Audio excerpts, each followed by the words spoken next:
And we're back with a whole bunch of parts. We got belts, hood struts, trunk struts, brake pad wear sensor, cabin filters, oil filter housing grommets, wiper cowl grommets, intake airbox filter, Akebono rear pads, and a wheel speed sensor.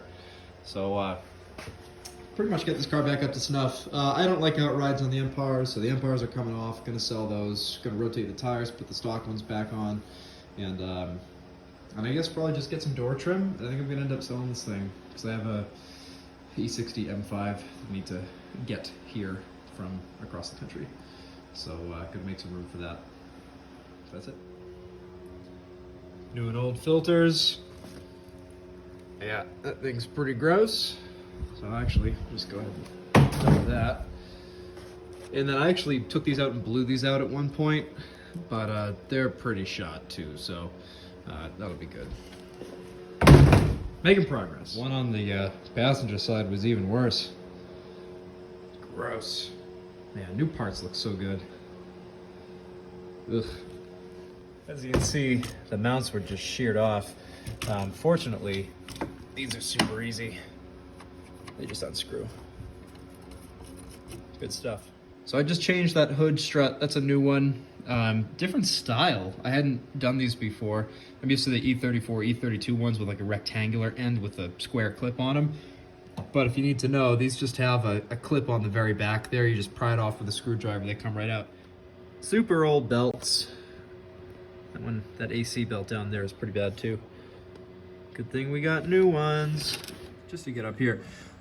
Nice to see oil pan is still nice and dry, but I totally forgot that I have a tiny little power steering leak. So I better get a line, I suppose. Forgot about that. Definitely time for belts. Doing a quick investigation on that leak. I'm gonna say it's right up there at that crimp. Hard to tell from here, but that's where it looks like there's a little drip right up there. So I'm gonna try to clean it, see if it starts dripping again. I think that's it.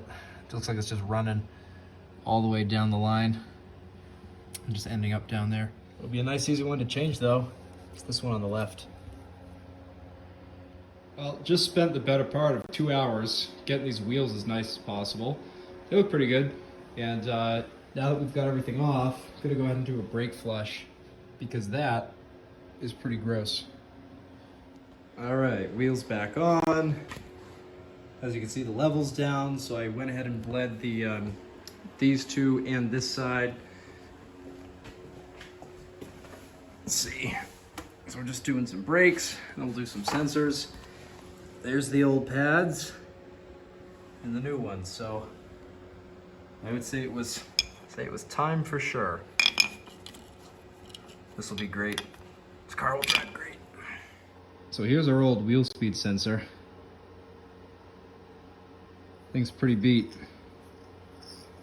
Was causing traction control light and weird speedometer, heavy steering, all sorts of stuff.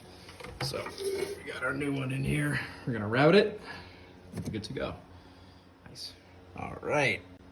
Got our new wheel speed sensor in there. All nice. Got our nice new brake pads in there too. Got a little dusty. And still can't get over the new rear shocks and upper control arms. Pretty cool. And hubs and lugs.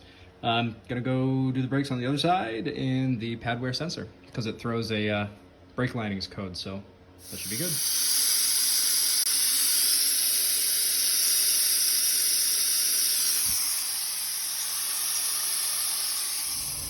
And done for the day. The trunk shocks I got were wrong. I don't know why.